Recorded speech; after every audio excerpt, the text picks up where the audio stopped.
The detonator fired. The bridge jumped. Survivors described it rising 3 feet, about a meter, into the air, and then it settled back onto its foundations, like it hadn't made up its mind yet. 400 meters, about 440 yards, of open steel.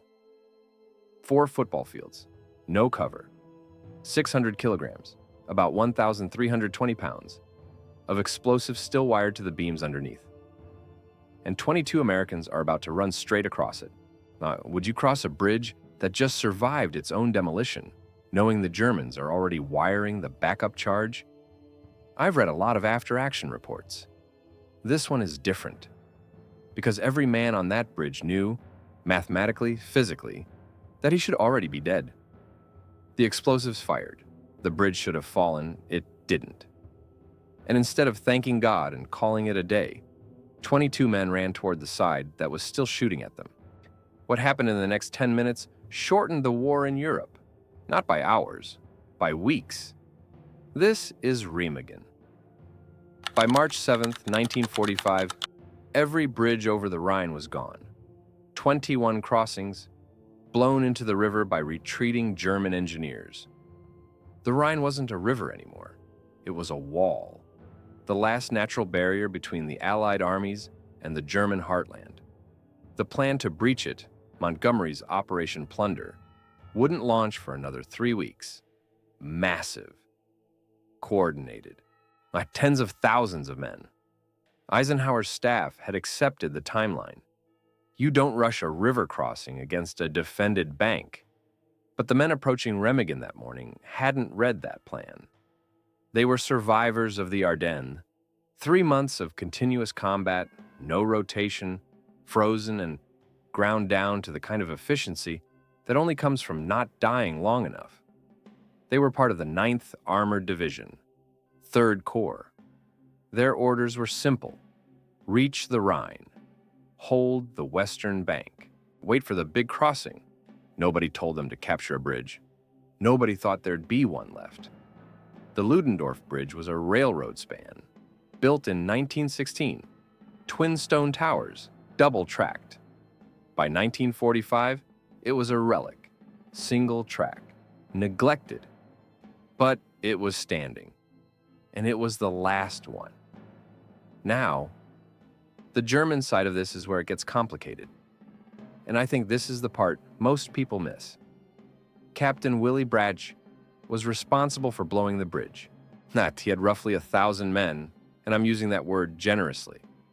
Volksgrenadier remnants. Luftwaffe ground crew retrained as infantry. Hitler youth. Boys. 16 years old, some of them. His demolition charges were industrial explosives, not military grade. The fuses were unreliable. The wiring was questionable. And here's his impossible problem. German units are still retreating across the bridge. If he blows it too early, he strands his own men on the wrong side and faces a firing squad for it. If he blows it too late, the Americans take it, and he faces a firing squad for that too. Where exactly is the right moment? How do you time the destruction of a bridge when the penalty for being 30 seconds wrong in either direction is a bullet in the back of the neck?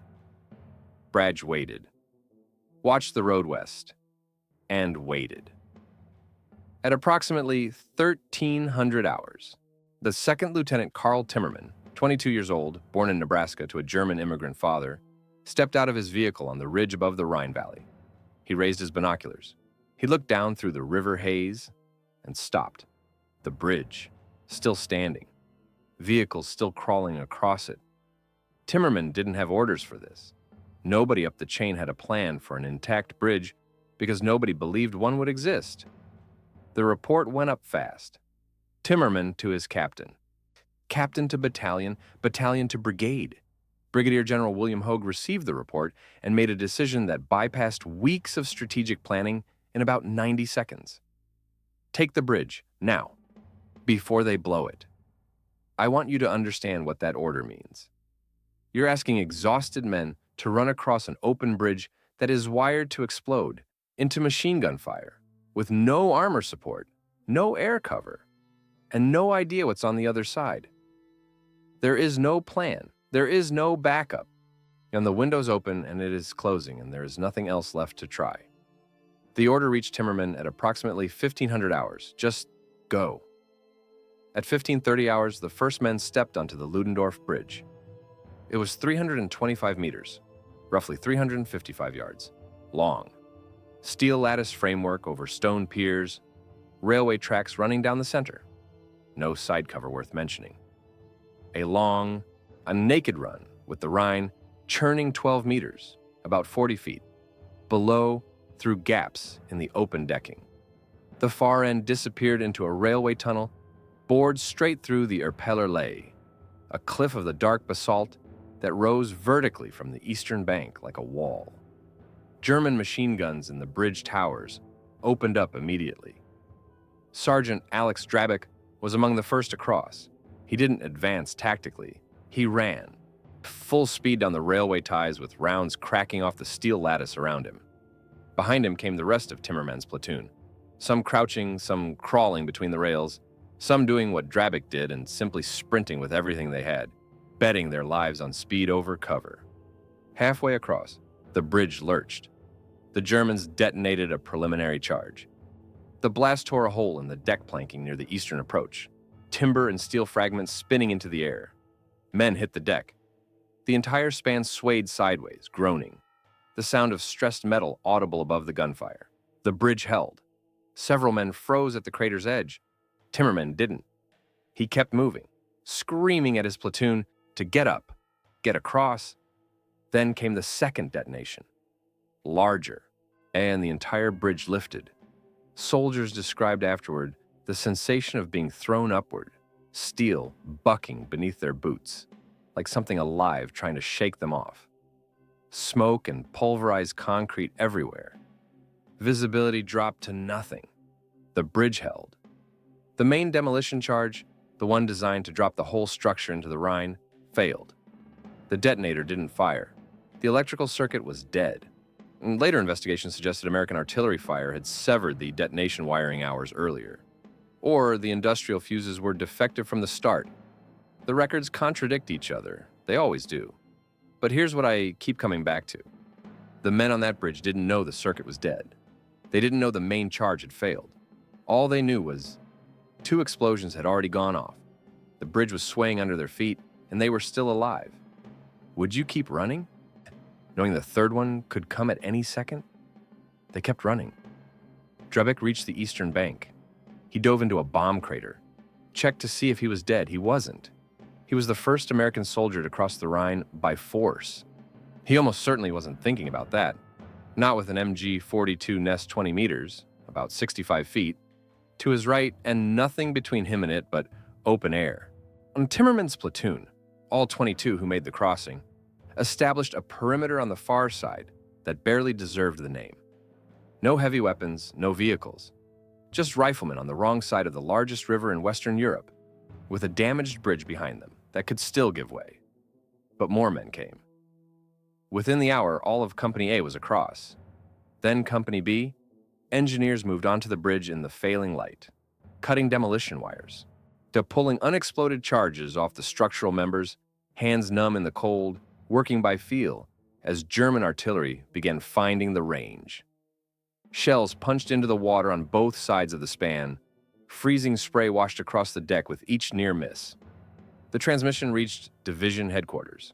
The East Bank was in American hands. For 8 seconds, nobody spoke. By nightfall, roughly 100 Americans held the East Bank. By dawn, the number was in the thousands. Pontoon bridges were under construction alongside the crippled Ludendorff. Tanks crossed within 48 hours. Now, put yourself on the German side of this. Your last natural barrier just fell. Your demolition charges failed. And American infantry is pouring across a bridge you were supposed to destroy. What do you even do? The German response was frantic. Every available artillery battery was redirected. Luftwaffe jets, Me-262s, among the last operational, flew attack runs against the bridge. V-2 rockets were diverted from their London trajectories and fired at Remagen, 11 of them. None hit the bridge. Combat frogmen were dispatched downriver carrying demolition charges. They were intercepted. 11 V-2 rockets. Think about that. A weapon designed to terrorize London, redirected to hit a single bridge in a small Rhineland town. That tells you everything about how badly this shook the German command. They weren't making rational military decisions anymore. They were panicking. Hitler understood exactly what Remagen meant. His reaction was characteristic. 5 German officers connected to the bridge's defense were court-martialed and executed by firing squad. Among them was Major Hans Scheller, who had been given tactical command of the demolition only hours before the Americans appeared. He'd barely had time to inspect the wiring and let alone fix it. That didn't matter, and 31,000 American soldiers crossed at Remagen in the first week. The bridgehead expanded rapidly. German reserves rushed to contain the breakthrough, were pulled from sectors where Montgomery was preparing Operation Plunder further north. When Plunder launched on March 23rd, it faced weakened defenses. The bridge at Remagen hadn't just created one crossing, it had compromised the defense of the entire Rhine. The Ludendorff itself didn't last. 10 days of sustained artillery bombardment, repeated air attacks, the structural damage from the failed demolitions, and the relentless vibration of heavy vehicle traffic finally broke it. On March 17th, at approximately 1500 hours, the bridge collapsed into the Rhine. 28 American combat engineers were killed. 63 more were pulled from the freezing water, injured. 28 men, dead on a bridge that had already served its purpose. Like this video. It's the only way it reaches the next person who needs to hear it. Subscribe. That's how it finds you. We do this every single week. One story that got left behind. By the time the span fell, the pontoon crossings were handling full traffic. The bridgehead was beyond containment. Eisenhower called Remagen worth its weight in gold. Bradley later estimated it saved 2 weeks, maybe more. 2 weeks in March 1945, while the Soviets ground westward, and every day meant another city burned, another column of refugees on the roads, another 1,000 dead on both fronts. 2 weeks isn't abstract. It's a number with bodies behind it. Remagen shattered German command confidence in the Rhine defense. It forced reserves into a reactive scramble that weakened every adjacent sector. And it proved something that no amount of planning could have demonstrated. The Rhine was crossable without a set-piece army group operation. 22 men with M1 rifles had done what Schaeff believed would require months of preparation and potentially tens of thousands of casualties. Karl Timmermann received the Distinguished Service Cross. He survived the war. He didn't survive much beyond it. He died in 1951, 28 years old, from what the Army recorded as an undiagnosed medical condition. His family connected it to combat stress. He never talked much about the bridge. A lot of them didn't. If someone in your family carried one of these stories and never put it down, write it here, before it's gone. Drawbach went home to Ohio, Distinguished Service Cross, factory job, didn't give interviews. When a reporter found him years later and asked what he'd been thinking during the crossing, Drawbach said he didn't remember thinking anything at all. The tunnel at the eastern end, the one Timmermann's men fought through, still stands. You can walk through it today. The bridge is gone. 2 stone towers remain on opposite banks of the Rhine, connected to nothing. Between them, the river runs the way it always has. Fast, cold, indifferent. And somewhere in the German Federal Archives sits the original demolition order for the Ludendorff Bridge. Signed, time-stamped. Procedurally flawless. Every charge documented. Every wire mapped. Every step correct. Everything perfect, except the one connection that mattered.